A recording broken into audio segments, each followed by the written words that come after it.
RSS के ही लोग वर्दी पहनकर वहां पर खड़े थे, जिनके नेम प्लेट भी नहीं थी, और उन्होंने उस आंदोलन को बदनाम करने का काम करा था। और जब आंदोलन शाहीन बाग में चल रहा था तब सबको पता होगा दिल्ली में हिंदू मुस्लिम दंगा भी फैल गया था सीलमपुर एरिया में।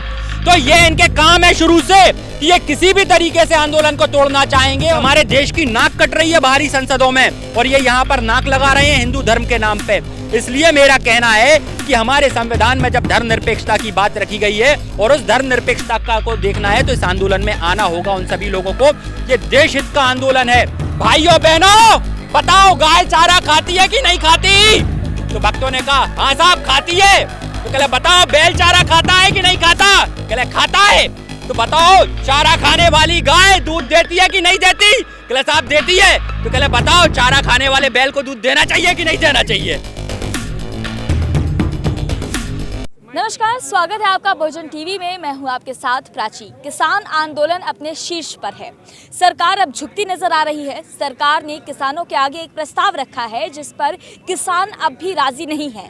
ऐसा अनुमान लगाया जा रहा था कि शायद अब किसान इस बात पर राजी हो जाएं कि इस कानून को स्थगित कर दिया जाएगा 1 से 1.5 साल के लिए, लेकिन अभी भी जो किसान हैं वो अपनी बात पर अडिग हैं। उनका कहना है कि जब तक बिल वापसी नहीं होगी तब तक वो घर वापसी नहीं करेंगे।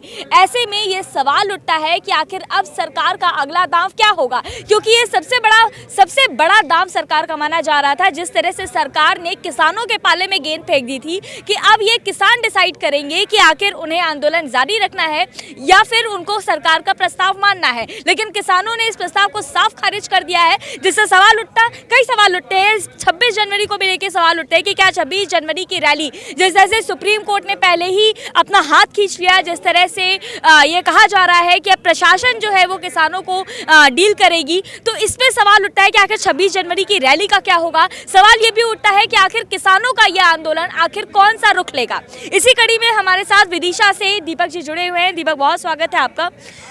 सबसे पहला सवाल मेरा आपसे ये है प्रस्ताव को लेकर के। प्रस्ताव सरकार का सबसे बड़ा दांव था। एक तरीके से कहा जा रहा था कि अब शायद किसान इसके आगे झुक जाएंगे। आपको क्या लगता है कि किसानों ने इसको खारिज कर दिया, अब अगला मोड़ क्या होगा?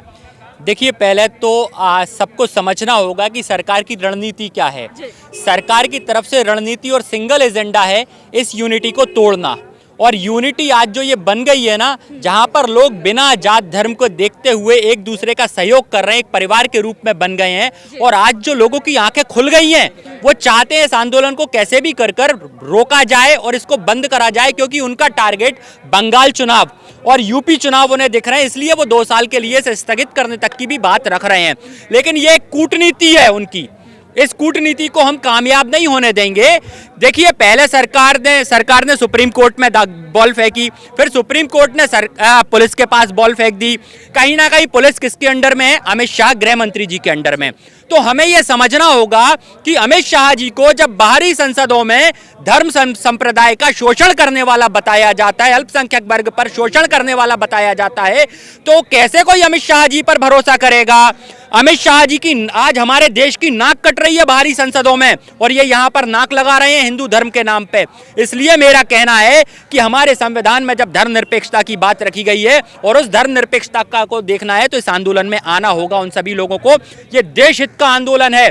तो यहाँ पर बार बार जो लकड़ियां इकट्ठी होती हैं वो तोड़ी नहीं जाती, और ये प्रस्ताव रखकर वो चाहते हैं सब अपने घरों को लौट जाएं। और मुझे डर है जब लोग अपने घरों को लौटेंगे ये उनको केसों में फंसाएंगे, फिर लाइजनिंग करेंगे कि कैसे किसान नेताओं को तोड़ा जाए। ये सारी तैयारी वहां तक की बना रहे हैं ये पूरी, जिससे किसी भी प्रकार से कोई भी किसान मानने तैयार नहीं है। क्योंकि इस वक्त कॉरपोरेट हमारे पेट पे जो रेट स्लिप लगाना चाह रहा है, उस रेट स्लिप को हम नहीं लगने देंगे और इनकी कूटनीतियों को सफल नहीं होने देंगे। क्योंकि आपको पता होगा, मैं बार बार इस बात को यूं कह रहा हूं, देखिए हम नहीं, गोदी मीडिया दिखा रहा है शाहीन बाग 2, बार बार सुन लो, शाहीन बाग 2। सब जानते हैं शाहीन बाग के आंदोलन में क्या हुआ था। जब पुलिस के पाले में गेंद फेंकी गई थी तो आरएसएस के ही लोग वर्दी पहनकर वहां पर खड़े थे, जिनके नेम प्लेट भी नहीं थी, और उन्होंने उस आंदोलन को बदनाम करने का काम करा था। और जब आंदोलन शाहीन बाग में चल रहा था तब सबको पता होगा दिल्ली में हिंदू मुस्लिम दंगा भी फैल गया था सीलमपुर एरिया में। तो ये इनके काम है शुरू से कि ये किसी भी तरीके से आंदोलन को तोड़ना चाहेंगे और देश हित में उठ रही आवाज को रोकना चाहेंगे। पर इस बार इनका पाला किसानों से पड़ा है और किसानी को कभी कोई गुलाम नहीं बना पाया। ये देश का इतिहास है, ना अंग्रेज गुलाम बना पाए, ना मुगल गुलाम बना पाए और ना ये अब मोदी जी गुलाम बना पाएंगे। एक सवाल हमारा आपसे, आपके ही बात से हम सवाल उठा रहे हैं। आपने कहा कि आपको कहीं ना कहीं ये संदेह है या डर भी है कि शायद अब अगर ये आंदोलन खत्म कर देते हैं तो यहाँ से लोगों को उठाया जाएगा, पुलिस उन्हें उठाएगी। बिल्कुल हाँ। ये इसमें कोई दो राय नहीं है, क्योंकि पुलिस वही काम कर रही है जो सरकार चाहती है। आप देखिए ना, आज तो अर्णब गोस्वामी ने सुप्रीम कोर्ट पे सवाल खड़ा कर दिया है, अमित शाह पे सवाल खड़ा कर दिया है, प्रधानमंत्री पे सवाल खड़ा कर दिया है। तो ये भैया, ये स्वाभाविक सी बात है कि यहां से आंदोलन में से जाने वाला व्यक्ति जब घर जाएगा उस पर तमाम केस लाद दिए जाएंगे, फिर कभी वो आंदोलन के लिए खड़ा नहीं हो पाएगा। ये इसके पीछे की सच्चाई है। और मुझे डर एक बात का और है, देश के सौहार्द बिगड़ने का डर है कि देश का सौहार्द ना बिगाड़ दें ये लोग हिंदू बनाम सिख करा के। जो पहले हिंदू मुस्लिम करा रहे थे, फिर इन्होंने दलित सवर्ण कराया, आज इनका नया ट्रम्प कार्ड जो चल रहा है वो हिंदू बनाम सिख करना चाहते हैं। ये देश की जनता समझ चुकी है, क्योंकि पेट रोटी मांगता है और भूखे पेटों को देशभक्ति नहीं सिखाई जाती। तभी एक कवि ने लिखा है कि बड़ा अच्छे लाइन है उसकी कि तन की हवस मन को गुनाहगार बना देती है, बाग के बाग को बीमार बना देती है। अरे भूखे पेटों को देशभक्ति सिखाने वालों, भूख इंसान को गद्दार बना देती है, गद्दार बना देती है। तो ये हमें देशभक्ति ना सिखाएं और अपनी देशभक्ति का सर्टिफिकेट दे। पहली चुनी हुई सरकार है जो जनता पर सवाल खड़े करती है, जबकि जनता को उनसे सवाल करने चाहिए। लेकिन आज जब जनता सवाल करती है तो जनता को ही कटघरे में खड़े कर देते हैं।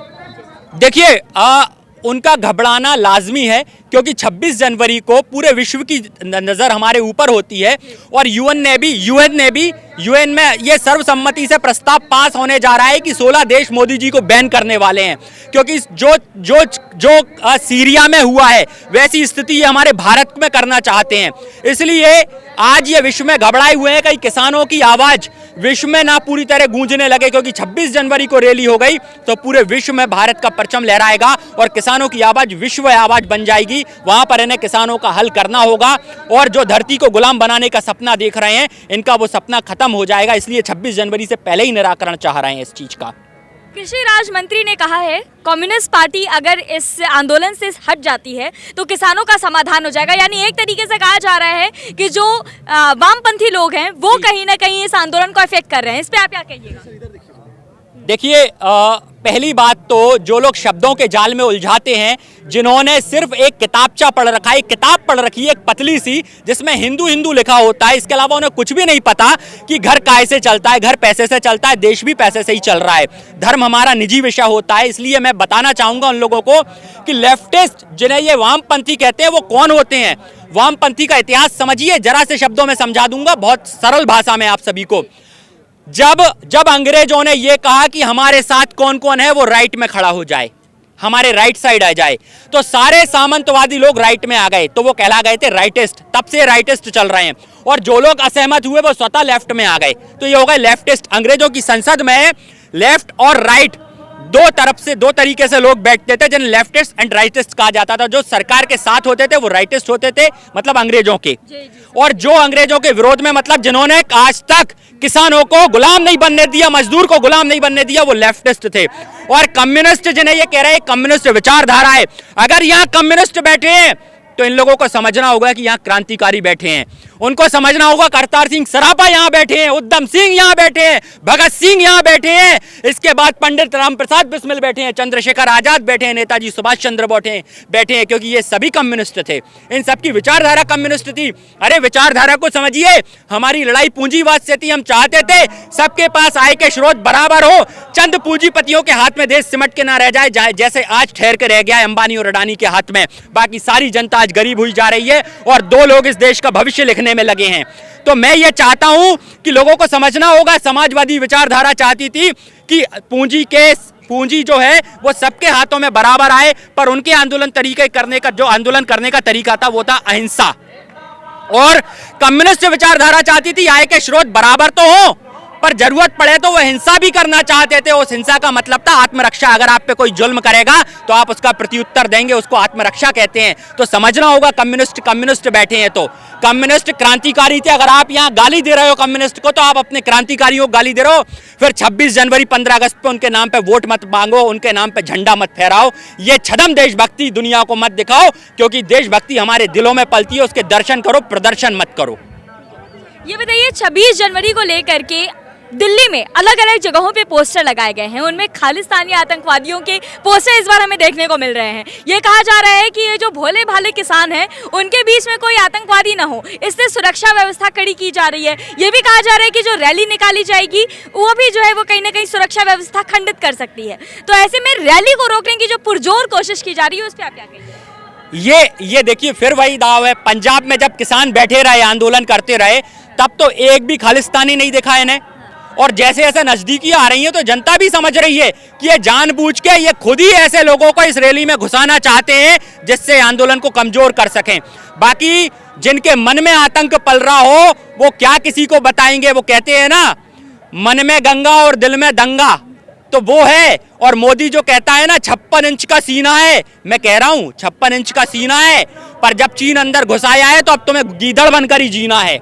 आज चीन ने ये जवाब दे दिया है अंदर घुस के 1000 घर बना के कि आप गीदड़ हो मोदी, शेर की बात मत करो, 56 इंच का सीना मत दिखाओ।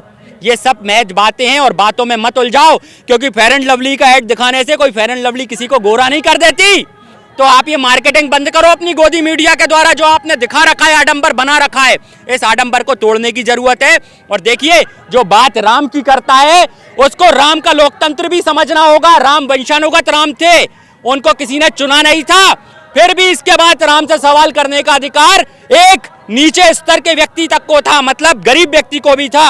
उसने डायरेक्ट निजी जिंदगी पे सवाल कर लिया कि आपकी पत्नी रावण क्या रह के आई है, बताइए वो पतिव्रता रही या नहीं रही है, तो उनका निजी मामला था। फिर भी राम जी ने परीक्षा करवाई। ये था लोकतंत्र। अगर मेरे राम की बात करें तो राम राज्य का लोकतंत्र का उदाहरण बहुत तगड़ा है। आज बताइए, यहाँ खड़े लोग हैं, सभी से पूछना चाहता हूँ, आप प्रधानमंत्री से सवाल कर सकते हैं क्या? कोई सवाल कर पाएगा क्या प्रधानमंत्री से? मिले तो करे। नहीं कर सकता ना। तो बताइए कैसा राम राज्य है जहां हम अपने चुने हुए विधायक सांसदों से सवाल नहीं कर सकते? प्रधानमंत्री से सवाल करने पर हमको वामपंथी कहा जाता है, हमको वामपंथी कहा जाता है, हमको देशद्रोही कहा जाता है। तो भैया ऐसे मोदी जी से हम क्या सवाल करेंगे? जिस दिन ये परेड निकलेगी तब पूरा लोग देखेंगे, एक तरफ मोदीज्म चल रहा है और एक तरफ नेशनलिज्म चल रहा है। ये राष्ट्रीयता है और वहां मोदी भक्ति चल रही है। आपको पता है अंधभक्त कितने अंधे हैं? इतने अंधे हैं कि एक बार मोदी जी के मुंह से गलती से निकल गया कि बैल दूध देता है। इसके बाद अंधभक्त बैल का दूध देने के लिए सिद्ध करने लग गए। और कैसे सिद्ध किया? आप बड़े मजे की बात है, सुन लीजिए। ऐसे सिद्ध किया, उन्होंने कहा भाइयों बहनों बताओ गाय चारा खाती है कि नहीं खाती? तो भक्तों ने कहा हाँ साहब खाती है। तो कहले बताओ बैल चारा खाता है कि नहीं खाता? कहले खाता है। तो बताओ चारा खाने वाली गाय दूध देती है कि नहीं देती? कहले साहब देती है। तो कहले बताओ चारा खाने वाले बैल को दूध देना चाहिए कि नहीं देना चाहिए? तब से अंधभक्त लगे हैं बैल का दूध निकलवाने में, मतलब जनता को मोदी भक्ति सिखाने में। तो ये अंधभक्ति का चश्मा हमारी नजरों से उतर चुका है, राष्ट्रीयता की भाव हमारे अंदर जाग चुके हैं। और आज हम खड़े होकर हमने कहा ना, हमारी थाली में से जो रोटी छिनने वाली है हम उसे नहीं छिनने देंगे। इनकी कॉन्ट्रैक्ट फार्मिंग जो है वो इस कानून में एक बताइए कोई लाभ बताया क्या अभी तक किसी ने? कोई लाभ नहीं बताया। ये कहते हैं आपकी जमीन नहीं हड़पी जाएंगी, ये इस कानून का कोई लाभ नहीं होता।